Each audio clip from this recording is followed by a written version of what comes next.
Sonido graba, cámara graba. Vamos en 3, 2, 1. Hola, bienvenidos y bienvenidas a un nuevo episodio de Esto no es una IA, conversaciones humanas sobre inteligencia artificial.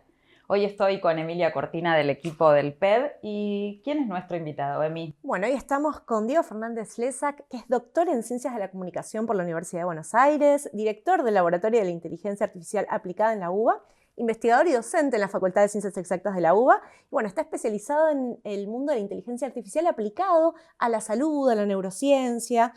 También tiene toda una línea de trabajo más en el sector privado, ¿no? Confundador de Entelai, una empresa dedicada al desarrollo de soluciones con inteligencia artificial para la práctica médica, para el diagnóstico, el tratamiento de enfermedades, y fundador de CECI, que es otra compañía dedicada a la consultoría estratégica, también desarrolla soluciones con IA para diferentes problemas de negocio, necesidades de negocio. Y recibió muchos premios, reconocimientos, ¿no? Entre ellos el CONEX 2023 en Ciencias de la Información e Inteligencia Artificial. Bueno, todo un recorrido, ¿no? Hola Diego, ¿cómo estás? Bienvenido. Gracias por la invitación, un placer estar acá. Diego, contanos cómo es tu ámbito laboral y cómo fue tu encuentro con la inteligencia artificial. Bueno, primero vale recordar que yo lo conté en varias entrevistas, soy hijo de dos físicos. Mi padre y mi madre son físicos, así que yo desde chico sé lo que es el ambiente universitario. O sea, mi viejo fue jefe de departamento de física biológica en Facultad Veterinaria de la UBA y mi mamá era investigadora en láser, en física también. O sea, que el ambiente académico siempre estuvo en la mesa, en la cena familiar cotidiana. Yo hice la carrera de computación. Cuando terminé la carrera de computación pude haberme ido a la industria. En computación había salida laboral fácil, yo me quedé haciendo investigación y terminé haciendo temas de investigación de lo que a mí me gustaba, que era la idea de aplicar la computación en la física, en la biología, etc. Hice mi doctorado en modelado biológico y hay un hito durante mi final de doctorado, que es que conocí a 3 personas que me marcaron el camino hacia la inteligencia artificial, y por eso hago todo este recorrido. Yo estaba terminando mi doctorado y conocí a Gustavo Stolovitzky por uno de los premios. En algún momento me otorgaron un premio de IBM y la gente de IBM me asignó un tutor, pero era un tutor de afuera, de Estados Unidos. Y el tutor resultó ser un argentino, Gustavo Stolovitzky, que trabajaba en modelos de computación aplicado a la biología. El vecino de oficina era otro argentino, Guillermo Secchi, que trabajaba en neurociencia. Y al lado de Guillermo Secchi y Gustavo había una persona dando vueltas que era Mariano Sigman, que no trabajaba en IBM, pero que era amigo de ellos. Entonces yo, en el final de mi doctorado, conocí a estas 3 personas que fueron un poquito los que me llevaron más al mundo de la neurociencia. O sea, dónde aplicar computación, yo no tenía claro cuál era mi lugar en el mundo. Y de a poquito, con estos amigos que me fui haciendo en mi trayecto académico, me fui orientando a la neurociencia. Y la computación aplicada a la neurociencia es la aplicación aplicada al estudio del cerebro. Si vamos a estudiar el cerebro, eso es inteligencia artificial. Así que es un poquito el recorrido que me lleva hasta inteligencia artificial. De hecho, cuando hoy charlábamos un rato, estuvimos estos días escuchando entrevistas que te hicieron a vos, bueno, para ponernos un poco en tema, decíamos, bueno, pero él ya trabajaba con modelos de lenguaje antes de que nosotros sepamos, ¿no? Antes de que se instalara esta idea de que la inteligencia artificial trabaja con modelos de lenguaje. Así es. En esa época, justamente, el final de doctorado, que fue 2006, 2007, por ahí, justo había un investigador, creo que es guatemalteco, Luis Bonan, muy conocido por Duolingo, es el que fundó Duolingo, que es una aplicación muy conocida. Sí. Bueno, Luis Bonan sacó un par de artículos científicos muy buenos de lo que llamaba computación híbrida. La idea de que había mucho material en internet de cómputo humano, gente produciendo textos, gente produciendo fotos, gente etiquetando fotos, mucho producto del pensamiento humano no explotado. Entonces, ¿por qué no usar ese producto del pensamiento humano para que las computadoras hagan lo que mejor saben hacer las computadoras y que los humanos hagan lo que mejor saben hacer los humanos, ¿no? Un poco esa idea. En ese momento, justo que yo estaba conociendo a este grupo de gente, a este grupo de investigadores, nos planteamos la idea de, bueno, ¿y por qué no lo llevamos nosotros a la neurociencia, en particular a la toma de decisiones? Y empezamos con unos trabajos que tenían que ver con ajedrez. Cómo hacer para usar los servidores de ajedrez en internet para estudiar la toma de decisiones, que era algo que se estudiaba en laboratorio de psicología experimental, ¿no? Entonces, esa idea nos fue llevando a tratar de usar el contenido que había públicamente en Internet a estudiar algunos fenómenos de la psicología experimental, de la neurociencia, pero ahora con datos masivos. Y rápidamente eso lleva a los modelos de lenguaje. ¿Cuál es el dato más masivo en Internet? El texto. Entonces, desde aquella época, 2006-2007, cuando empezamos a estudiar esto, toma de decisiones primero en repositorios masivos de ajedrez, rápidamente nos movimos a, bueno, y ahora con el texto que podemos aprender, ¿no? Y bueno, hicimos algunos estudios culturales de cómo usar los textos disponibles en Internet para estudiar características culturales por épocas, o sea, cuestiones de rangos de años, o por países, o por lenguajes, o idiomas, o cosas por el estilo. Interesante. 2006, Sí. ya un montón, Un casi montón. 20 años. Sí. Pensaba, evidentemente vos hace un montón que trabajas con esto, para mucha gente es algo demasiado nuevo, ¿no? O sea, nos encontramos de golpe finales de 2022 con GPT y ahí parece que algo se hizo masivo. Casi como el Windows en su momento, ¿no? Que de golpe hizo De golpe, asequible todo algo. el mundo. Claro, alguien descubría algo que ya existía. Bueno, esto creo que es un poco así, pero ¿qué desafíos crees que trajo al mundo laboral ya más en el usuario no al campo de la investigación o del análisis como hacen ustedes, sino más al usuario, al médico que toma una decisión basada en eso? O sea, ¿qué observaciones ves vos en el campo profesional? Yo creo que la aparición de ChatGPT en noviembre de 2022 y todo lo que vino después en los últimos años trajo... Hay una palabra que se usa mucho que a mí no me gusta, la voy a decir, pero para contradecirla, que es democratización de la inteligencia artificial. Yo creo que es todo lo contrario a la democratización de la inteligencia artificial. A mí la palabra que me gusta es la masificación. Claro, Claro. Pero bueno, se usa mucho democratización y por eso la nombro. Hubo una masificación de el uso de Internet a gente que no era técnicamente hábil para programar o para la matemática detrás de la inteligencia artificial esto, y entonces que ahora habilita el acceso.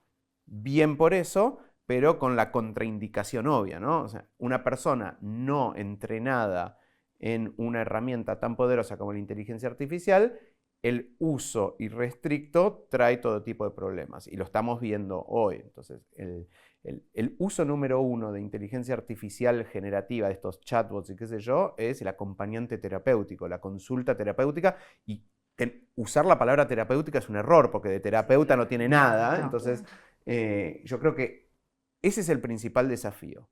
Se ha masificado al mundo entero. En 2.5 días llegó al 1.000.000 de usuarios activos ChatGPT en noviembre de 2022. En 2 días y medio. O sea, el mundo entero usa ChatGPT o sus derivados. ¿Y cuántos de esos saben usarlo? ¿Entienden lo que hay detrás? La respuesta es nadie. Ni nosotros, que somos expertos en el área, sabemos cómo usarlo. Entonces yo creo que ese es el principal desafío. ¿Cómo hacemos para dar acceso masivo a una herramienta que es espectacular?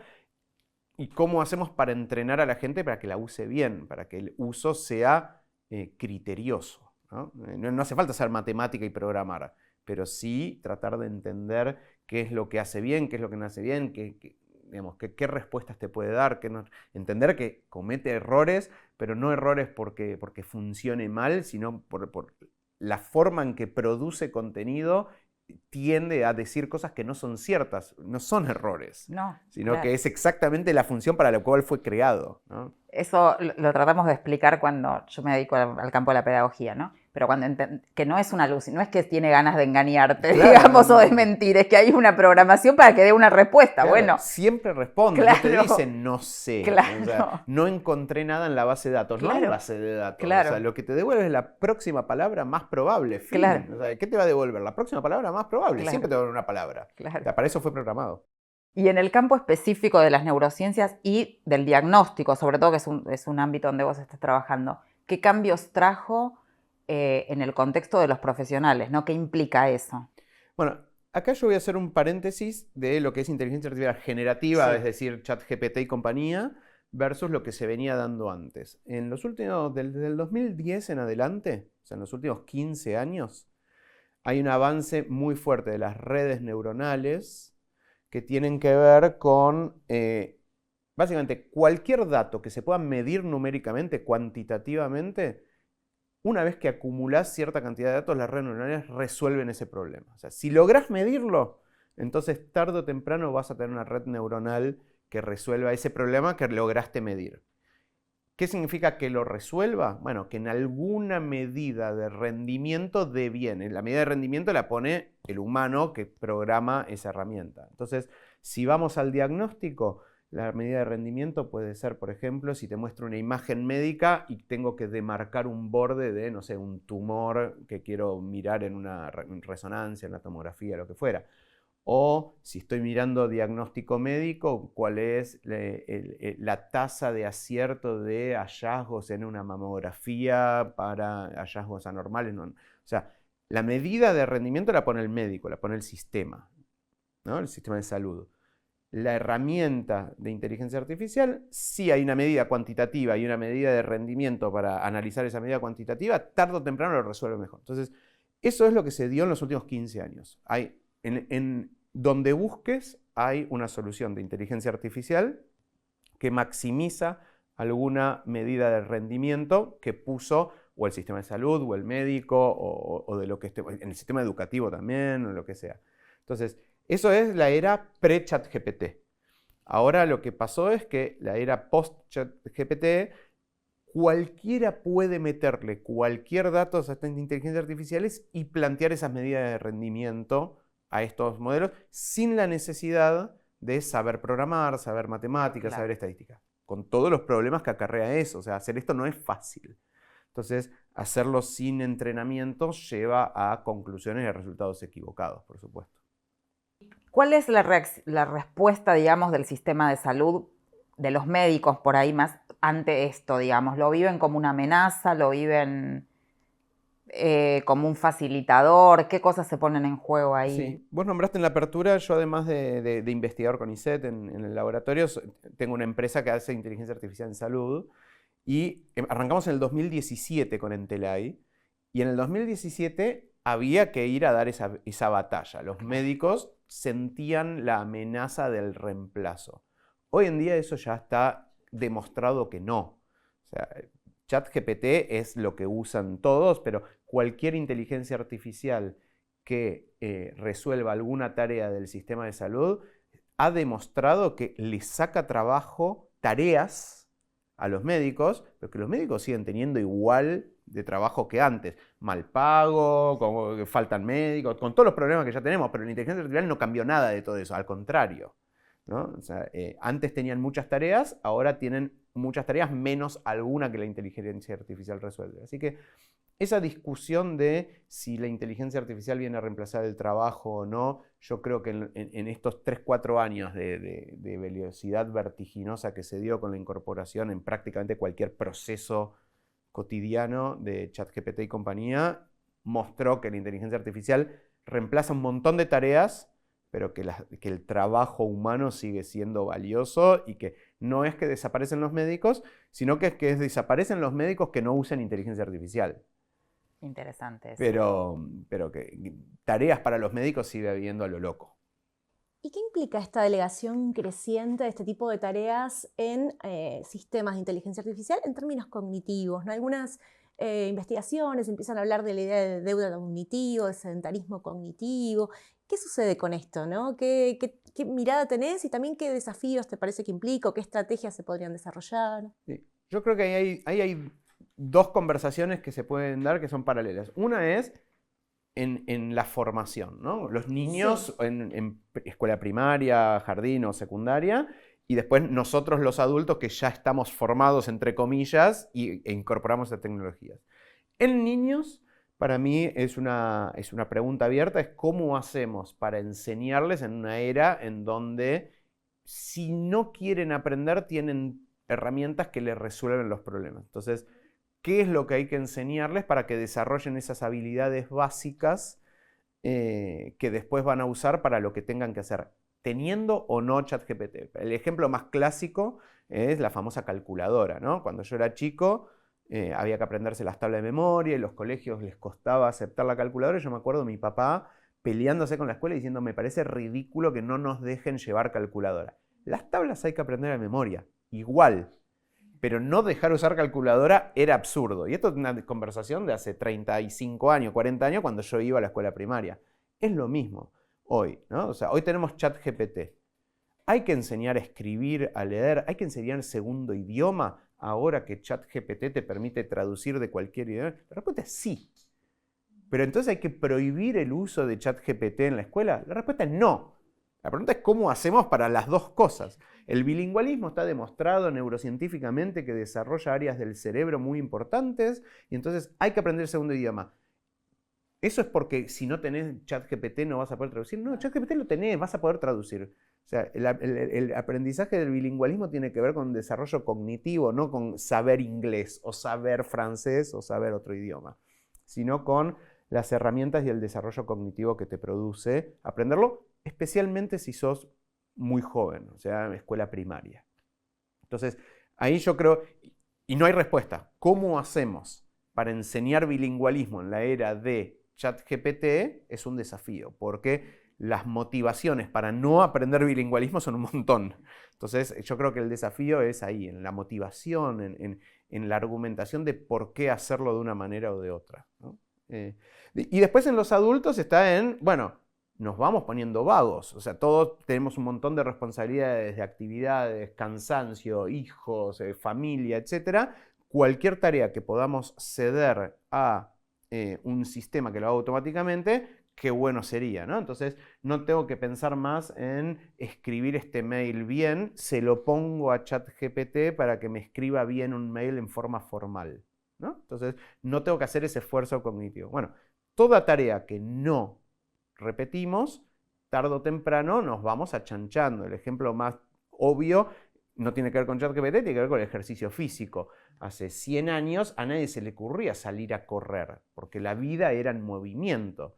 En los últimos 100 años el trabajo se hizo sedentario, sentados en oficinas, y entonces ahora tenemos que ir al gimnasio después del laburo, porque si no, tenemos problemas de salud asociados al sedentarismo. Bueno, en la parte cognitiva pasa exactamente lo mismo. Si no practicamos escribir todos los días, si no practicamos hablar un segundo idioma, si no practicamos hacer una cuenta, si no practicamos la creatividad.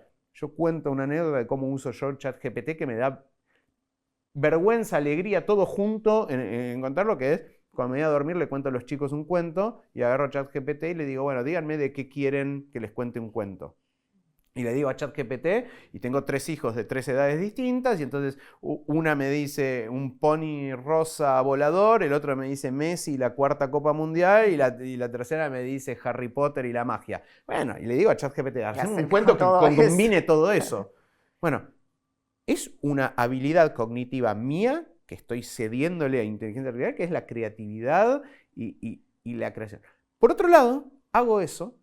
Le digo a ChatGPT, haceme un brain rot de este cuento. Le digo a los chicos cómo quieren que siga la historia. O sea, hay mecanismos, hay motivaciones para, aún usando ChatGPT, despertar la creatividad y seguir. Pero también delegué la hoja en blanco, ¿no? Entonces, ahí yo creo que es el gran desafío. Mariano Sigman y Bilinkis lo dijeron muy bien, primero en su libro Artificial y después hubo otros que hablaron. Ellos hablaron de sedentarismo cognitivo, ¿no? No caer en el sedentarismo cognitivo. Esta misma idea de ahora sabemos que hay que ir a hacer ejercicio para evitar riesgos cardiovasculares, demencia, un montón de cosas que viene asociado con no hacer ejercicio. Bueno, lo mismo pasa en lo cognitivo. Si no practicamos todos los días hablar, escribir, sumar y restar, formular una frase bien hecha, tratar bien al otro sin necesidad de un intermediario de inteligencia artificial, hacer un dibujo aunque yo sea malo dibujando, ese tipo de cosas, bueno, son habilidades que vamos a ir perdiendo. En una charla ahora no me acuerdo si está en el libro o en una charla que le escuché de Santiago Bilinkis, él hablaba de qué pasa si te dejan de golpe en un bosque y tenés que hacer fuego y no tenés un encendedor, ¿no? Ahora no me acuerdo si estaba en el libro o en una entrevista.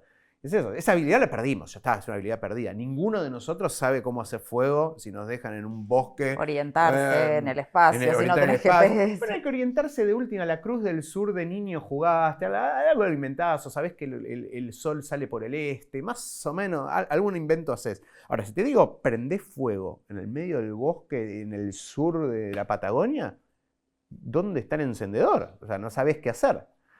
Entonces, bueno, la pregunta es, ¿cuáles son esas habilidades cognitivas que estamos dispuestos a perder? ¿Alguna vamos a perder? Bueno, ¿cuáles?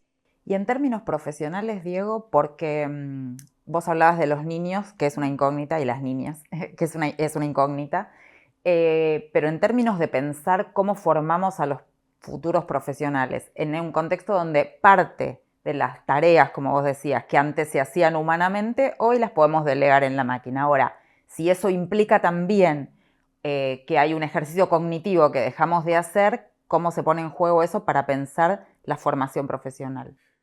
Bueno, yo soy de ciencias exactas y estudié computación y yo soy de los que opinan que hay que ir a los fundamentos. Pero esto es una opinión y no tengo mucho argumento más que el gusto personal. La velocidad a la que avanzan estas tecnologías no tiene precedentes. O sea, Claro. Las tecnologías que han venido en general demoraban 10, 20, 30 años en evolucionar. Y o sea, yo doy una charla hoy, yo te doy un montón de charlas corporativas, doy una charla hoy donde hablo de ChatGPT y mi charla en 6 meses es vieja. Sí, totalmente. Entonces, ¿qué le voy a enseñar a un estudiante? Hablemos de computación, que es lo que más sé. A un estudiante de computación, de cómo programar y cómo usar ChatGPT para programar o similar, si en 6 meses ChatGPT no existe más para programar, ¿no? Entonces, ahí esta es una opinión personal, yo opino que hay que ir a los fundamentos. Bueno, mira, yo te voy a enseñar a programar. Te voy a enseñar a programar, a entender lo que significa un lenguaje nuevo, qué significa una estructura de datos, cómo organizar la información, cómo modularizar, cómo abstraer un concepto, cómo cuantificar algo que no es cuantitativo en el mundo real y vos lo querés modelar adentro de la computadora. Te voy a enseñar cosas que ChatGPT las sabe hacer perfectamente. Pero vos tenés que saber hacerlo, porque cuando ChatGPT no exista más, exista la versión siguiente, Claro. será bueno que vos sepas lo que está haciendo la próxima tecnología que va a venir. Y va a una velocidad tan grande que no hay tecnología que pueda enseñar hoy que se conserve en los próximos, ya no me animo a decir ni 2 años. O sea, entonces, para mí la clave es la flexibilidad y el aprendizaje continuo. Y para eso, yo opino que hay que ir a los fundamentos. Es una pregunta en debate en este momento. Sí, en el ámbito universitario. En el ámbito es universitario, una evidencia. en esta disciplina yo hablé de computación, pero lo mismo puedo hablar en ciencias de la educación, cómo enseñamos, o cómo hacemos matemática, o cómo... Por ahí la matemática tiene, como es un lenguaje muy propio, si bien la ChatGPT hace algo de matemática, poner que en matemática está más claro que los fundamentos están bien. En computación no tanto, porque ahora ChatGPT programa mejor que cualquier programador junior, así que ahí está en debate. En educación, ¿qué enseñamos, qué no enseñamos? En sociología o en cosas de antropología. Ahora hay un montón de recursos nuevos relacionados con esta inteligencia artificial generativa para lo que son trabajos de revisión, ¿no? Revisión bibliográfica. Sí. Que era una tarea obvia del mundo de la sociología, de la historia. Bueno, ahora las revisiones bibliográficas que hacen estas herramientas son espectaculares. Yo como científico en el área de computación, o en el área de neurociencia, o en el área de inteligencia artificial aplicada en salud, cuando tengo que ir a buscar, bueno, cuáles son los papers que hablan sobre demencia en Latinoamérica, se lo aumento a un deep search, Sí, no lo hago total. yo, ya no lo hago más yo. Obvio. Bueno, y ahora un sociólogo que quiere estudiar la evolución cultural wichi. Entonces, bueno, ¿se lo pregunta a Deep Research, a la herramienta que sea, o lo hace a mano yendo a la biblioteca del Congreso? O sea, No tiene sentido. O sea, claro. hay que rever cómo hacer esto. No está la respuesta todavía. No. ¿Hay algo que no se pueda datificar de la experiencia humana? A mí me gusta decir que... Te hago la pregunta yo a vos, en realidad. ¿Qué tenemos ganas de no datificar? ¿No? O sea, yo creo que hay una decisión nuestra. Hay una frase que yo cito bastante, que es una de Lord Kelvin, que debería buscarla para decirla correctamente, no me la acuerdo de memoria perfecta, pero básicamente es lo que no podemos definir, no lo podemos medir. Lo que no podemos medir, no lo podemos mejorar. Lo que no podemos mejorar, tarde o temprano se degrada, ¿no? Entonces, yo creo que esa frase resume un poquito esta pregunta, que es, ¿qué queremos definir? Y digo qué queremos, no qué podemos. Claro. O sea, ¿queremos definir el amor en sentido cuantitativo? Si lo definimos, entonces las computadoras podrán amar. Pero la pregunta es si lo queremos definir. O decimos, no, para, yo no voy a definir amor cuantitativamente. Voy a definir algo de la neuropsicología que mida indirectamente alguna partecita así mínima del amor. No lo voy a llamar amor, lo voy a llamar algo. Y entonces eso sí lo voy a poder cuantificar, eso sí lo voy a poder trasladar a una red neuronal tarde o temprano que mida rendimiento y lo haga muy bien. Entonces, yo creo que la pregunta es más filosófica, es Sí. qué es lo que nosotros queremos dejar o queremos decir que medimos, porque ni siquiera es que lo puedas medir. O sea, empatía. Bueno, podemos hacer algún test neuropsicológico para estimar algo que es nosotros lo llamamos un proxy a lo que algunos definen empatía. Y yo te reto a que definas empatía y que sea una definición que la gente diga, ah, sí, esto es empatía. No es fácil. Entonces, no hay una reacción química que es la empatía, ¿no? Entonces, ahí yo creo que el desafío es eso, tratar de hablar con precisión y cuando decimos vamos a medir esto, bueno, no estamos midiendo la empatía, no estamos midiendo el amor, no estamos midiendo el compañerismo, no, estamos midiendo algo que de todo lo que puede llegar a significar esa palabra es un proxy a una pequeña partecita. Y entonces dejar que lo humano fluya en ese mundo de lo que no podemos medir, o mejor dicho, lo que no queremos medir. Y en ese sentido, a vos, desde tu opinión, desde tu mirada y en tu campo también, ¿qué saberes o qué habilidades te parece que son propiamente humanos? ¿Te parece que no sería interesante delegar o que no sería quizás propicio delegar? Yo trabajo mucho en salud, entonces en el ambiente médico para mí es muy evidente. Para mí los médicos van a terminar siendo lo que hoy nosotros vemos más como un psicólogo, ¿no?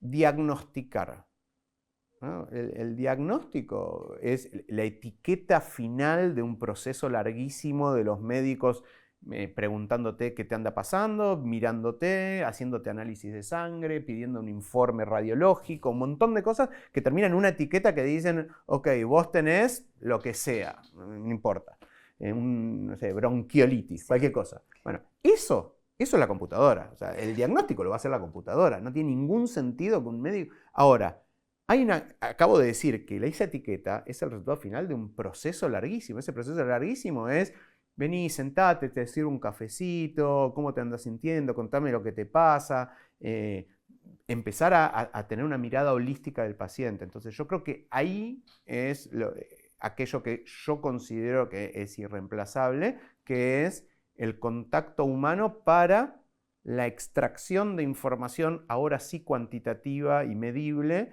para que después el diagnóstico lo haga la computadora. El diagnóstico, la palabra final, la etiqueta final de todo el proceso, eso es la computadora, no tengo ninguna duda. Que tarde o temprano lo va a hacer mejor que el médico. Pero lo que pasa es que el acto médico no es esa etiqueta. El acto médico es recibir al paciente, entenderlo, ver a la familia, caminar hasta la casa y ver en dónde vive. Eso no lo hace la inteligencia artificial. Lo que hace la inteligencia artificial es, a partir de una historia clínica o de una foto o de lo que sea, extraer el resultado de la etiqueta final. Así que yo creo que el contacto humano es lo que va a terminar quedando en prácticamente cualquier profesión. Lo mismo que acabo de decir en el acto médico lo puedo decir en la programación. Cuando venga alguien a decirme quiero programar un sistema para lo que fuera, bueno, hay algo muy humano que es quiero un sistema para. El quiero es un deseo, no es una medida cuantitativa. Entonces, en ese quiero, para mí está la relación humana. Entonces, los humanos seremos psicólogos de computadoras. Después la programación, el detalle técnico de si lo escribís en Python, C++ o Assembler, eso lo va a decir una inteligencia artificial. Pero todavía queda mucho espacio para lo humano que tiene que ver con esto, lo no cuantitativo, ¿no? Los deseos, las intenciones o o los valores, ¿no? Muchas gracias, Diego. Un placer. Ha sido un gusto charlar con vos. Bueno, hasta aquí este nuevo episodio de Esto no es una IA, conversaciones humanas sobre inteligencia artificial. Gracias.